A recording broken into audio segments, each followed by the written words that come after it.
बहुत बढ़िया, मैं आ गया हूं और आज हम लोग पढ़ेंगे यार मेडिकल टर्मिनेशन ऑफ प्रेगनेंसी यानी एमटीपी। एमटीपी की अगर बात करें बेटा तो यार ये बहुत ही इंपॉर्टेंट है आपके नीट के लिए, अपने क्लास 12 के बोर्ड एग्जाम के लिए। एमटीपी से अगर हम बात करें ना, इससे सबसे ज्यादा क्वेश्चन पूछे जाते हैं बोर्ड एग्जाम में, लॉन्ग क्वेश्चन पूछा जाता है और नीट का मैं इसमें पूरा कंप्लीटली पढ़ाऊंगा जिससे एमसीक्यू आपका कहीं भी मिस नहीं होगा। बात करते हैं एमटीपी के बारे में, तो हम कहते हैं मेडिकल टर्मिनेशन ऑफ प्रेगनेंसी, जिसका फुल फॉर्म है एमटीपी का। यानी एमटीपी का फुल फॉर्म क्या है? Medical termination of pregnancy. ये भी आपसे पूछ सकता है, is a procedure that intentionally ends A pregnancy before reach full term. यानी फॉर एग्जांपल जो प्रेगनेंसी होती है उसमें जो जेस्टेशन का पीरियड है वो 9 मंथ का है, तो बेसिकली प्रेगनेंसी को हम पूरा होने के पहले क्या करते हैं, उसको बोलो टर्मिनेट कर दें। इसी को हम बोलते हैं मेडिकल टर्मिनेशन ऑफ प्रेगनेंसी यानी एमटीपी के बारे में। देखो यार बच्चों, यार अब हम बात कर रहे हैं एमटीपी के बारे में, तो हमको बात करनी चाहिए सबसे पहले इसकी डेफिनेशन। अगर आपसे बोर्ड एग्जाम में बोले एमटीपी की डेफिनेशन लिखो तो आप लिख देना, it is induced abortion by taking appropriate medicine या पिल्स। बेसिकली एमटीपी हम कराते हैं किससे? पिल्स दे करके, एक मेडिसिन या कोई पिल्स लेंगे जिससे जो प्रेगनेंसी वो टर्मिनेट हो जाती है। इसी को हम कहते हैं मेडिकल टर्मिनेशन ऑफ प्रेगनेंसी यानी एमटीपी। और अगर इसके आगे बात करें तो कुछ इंपॉर्टेंट पॉइंट्स हैं यार हमारे पास, जो कि हमने कहां से लिए हैं? एनसीईआरटी से, जो फ्रीक्वेंटली नीट में सबसे ज्यादा पूछे जाते हैं। ये मोस्ट इंपॉर्टेंट है आपके लिए। वो क्या है बेटा? पहला पॉइंट हमारा ये है कि जो एमटीपी है वो, देखो यार प्रेगनेंसी होती क्या, ध्यान सुनना, जो प्रेगनेंसी है बेटा हमारी ये होती है 9 मंथ्स की। कितने मंथ्स की बेटा बोलो? 9 मंथ्स की। तो 9 मंथ्स की प्रेगनेंसी में बेसिकली हमारे पास 3 सेमेस्टर्स होते हैं। कितने होते हैं? 3 ट्राइमेस्टर्स होते हैं, नॉट सेमेस्टर्स, ट्राइमेस्टर्स होते हैं। एक होता है फर्स्ट ट्राइमेस्टर, दूसरा होता है सेकंड ट्राइमेस्टर और तीसरा होता है बेटा कौन सा ट्राइमेस्टर? मेरे साथ बोलो, थर्ड ट्राइमेस्टर। ठीक है बेटा? तो बेटा फर्स्ट ट्राइमेस्टर का मतलब है शुरुआत के 3 महीने, सेकंड का मतलब क्या बेटा? उसके बाद के 3 महीने, और उसके बाद में लास्ट के 3 मंथ। तो 3 मंथ का एक ट्राइमेस्टर होता है। ट्राइमेस्टर यानी तिमाही, 3 मंथ। ठीक है बेटा? तो जो एमटीपी होती है, जो मेडिकल टर्मिनेशन ऑफ प्रेगनेंसी है, अगर आप किसी फीमेल की एमटीपी करा रहे हैं, मेडिसिन देके उसके प्रेगनेंसी को रोक रहे हैं, तो शुरुआत के 3 महीने में ये सेफ है। क्या बेटा? शुरुआत के 3 महीने में क्या बेटा? मेरे साथ बोलो, ये सेफ है। हाँ मेरे साथ बोलो, शुरुआत के 3 महीने में क्या बेटा? ये सेफ है। यानी MTP is relatively safe in the first 3 month of बोलो प्रेगनेंसी। सेकेंड ट्राइमेस्टर की बात करें, अगर 3 महीने से ज्यादा की प्रेगनेंसी हो गई है तो उस केस में फिर ये रिस्की है। क्या बेटा? रिस्की है। और अगर लास्ट के 3 महीने चल रहे हैं, थर्ड ट्राइमेस्टर, तो भैया इस केस में जो एमटीपी अगर आप करा रहे हैं, मेडिकल टर्मिनेशन प्रेगनेंसी करा रहे हैं, बेसिकली इंड्यूस्ड अबॉर्शन करा रहे हैं, उस केस में भाई साहब ये लीथल है, जानलेवा है, फीमेल की जान ले सकता है, फीमेल खतरे पर है। तो इसलिए एनसीईआरटी कहती है important point, it is relatively safe in first trimester but it become more risky after first trimester due to foetal connection with the maternal tissue. होता क्या है बेटा कि जब हम एमटीपी कराते हैं तो फर्स्ट ट्राइमेस्टर में तो ये क्या है बेटा बोलो? सेफ है। लेकिन जब सेकंड और थर्ड ट्राइमेस्टर की बात आती है ना, तो ये सेफ नहीं होता। क्यों नहीं होता? क्योंकि जाकर के इस केस में जो बेटा फीटस है, क्या बेटा? बच्चा है, क्या बेटा? जो बउआ है वो यूट्रस में प्लेसेंटा बना लेता है, मदर के अंदर कनेक्शन हो जाते हैं। तो अगर हम एमटीपी कराएंगे तो यहां बहुत ज्यादा ब्लीडिंग हो जाएगी यूट्रस में और फीमेल की डेथ हो जाएगी। इसलिए ये बात याद रखेंगे, बहुत इंपॉर्टेंट पॉइंट है और एनसीईआरटी की लाइन से है। अगला एनसीईआरटी का हमने पॉइंट उठाया जो कि नीट में पूछा गया है। क्या पूछा गया है? Nearly 45 to 50 million of MTP are performed in a year all over the world which account for 1/5 of pregnancy terminated across the world. ये बात ये है कि यार देखो पूरी दुनिया में 1/5 1/5 हर 5 प्रेगनेंसी में से एक प्रेगनेंसी टर्मिनेट कर दी जाती है। कितना परसेंट बना? नीट में पूछ लेगा परसेंटेज, तो 1/5 यानी 20%। 100 से मल्टीप्लाई कर दो, बोलो सही है? तो कितना परसेंट? 20%। तो ये बात याद रखेंगे कि थर्ड पॉइंट ये है बेटा, जो हमारी गवर्नमेंट ऑफ इंडिया है ना, जो हमारी गवर्नमेंट है उसने एमटीपी बैन कर दी थी। क्यों कर दी थी?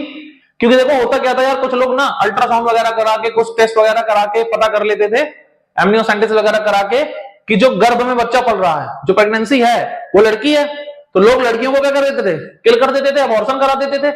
ठीक है? तो इस कंडीशन में क्या हुआ, हम लोगों ने, जो गवर्नमेंट थी हमारी, उसने इसको क्या कर दिया बोलो? बैन कर दिया।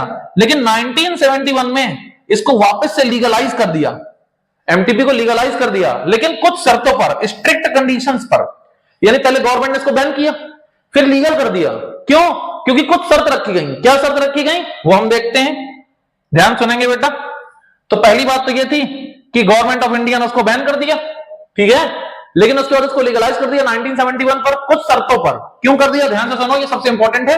अब हम पढ़ेंगे कंडीशंस फॉर एमटीपी। वो क्या कंडीशन थी जिसपे गवर्नमेंट ऑफ इंडिया ने उसको लीगलाइज कर दिया। तो बेटा पहली कंडीशन है in case of unwanted pregnancy.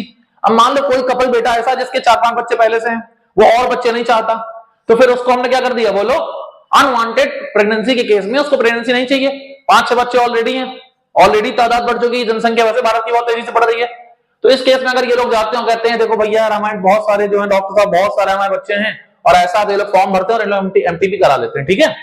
दूसरा क्या, in case of harmful pregnancy. अब मान लो सपोज फीमेल में जो प्रेगनेंसी है वो हार्मफुल है, जो बच्चा है वो मरने के कगार पर है, या बच्चे की वजह से मां भी मर सकती है। तो बेसिकली फीटस या मदर, जो बच्चा पल रहा है और जो मां है, या इवन दोनों, अगर बच्चे को खतरा है या मां को खतरा है या दोनों को खतरा है, उस केस में एमटीपी गवर्नमेंट लीगल करेगी, वही एमटीपी करा लो और मां को किसी तरह बचा लो, ठीक है बेटा, उस केस में लीगल है। तीसरा क्या है, in case of sexual assault. मान लो किसी का सेक्सुअल असॉल्ट हो जाता है, उसके साथ रेप हो जाता है, जाने अनजाने में वो प्रेग्नेंट हो जाती है फीमेल, तो ऐसे केस में भी एमटीपी करा सकते हैं। पिछले पेज में एक नोट था, ये नोट बहुत इंपॉर्टेंट है आपके बोर्ड और नीट के लिए। क्या है बेटा, ध्यान से सुनना। It is more risky after the first trimester, so majority of MTP must be performed in presence of expert doctors. जब 3 महीने हो जाते हैं बेटा तो मेडिसिन देना सही नहीं है।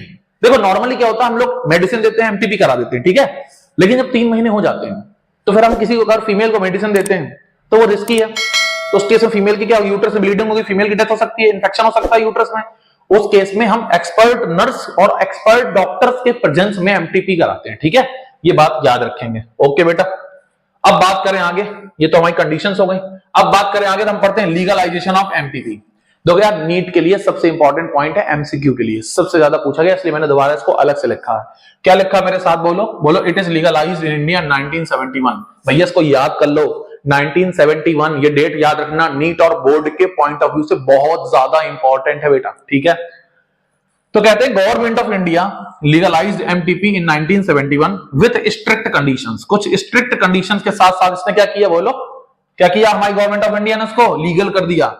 टू अवॉइड इट्स मिसयूज, ताकि इसका मिसयूज ना हो सके। फीमेल फर्टिसाइड, जो फीमेल के फीटस हैं उसको कोई किल ना कर सके। Has been reported in India, भाई भारत में बहुत सारी फीमेल्स को मार दिया गया गर्भ के अंदर ही, बच्चों को। इसलिए हमारी गवर्नमेंट ऑफ इंडिया ने बहुत सख्त कदम उठाए और ऐसे लोगों को जेल भेजा जाएगा, और अगर ऐसा डॉक्टर कुछ करता है ना तो उसकी डिग्री रद्द कर दी जाएगी।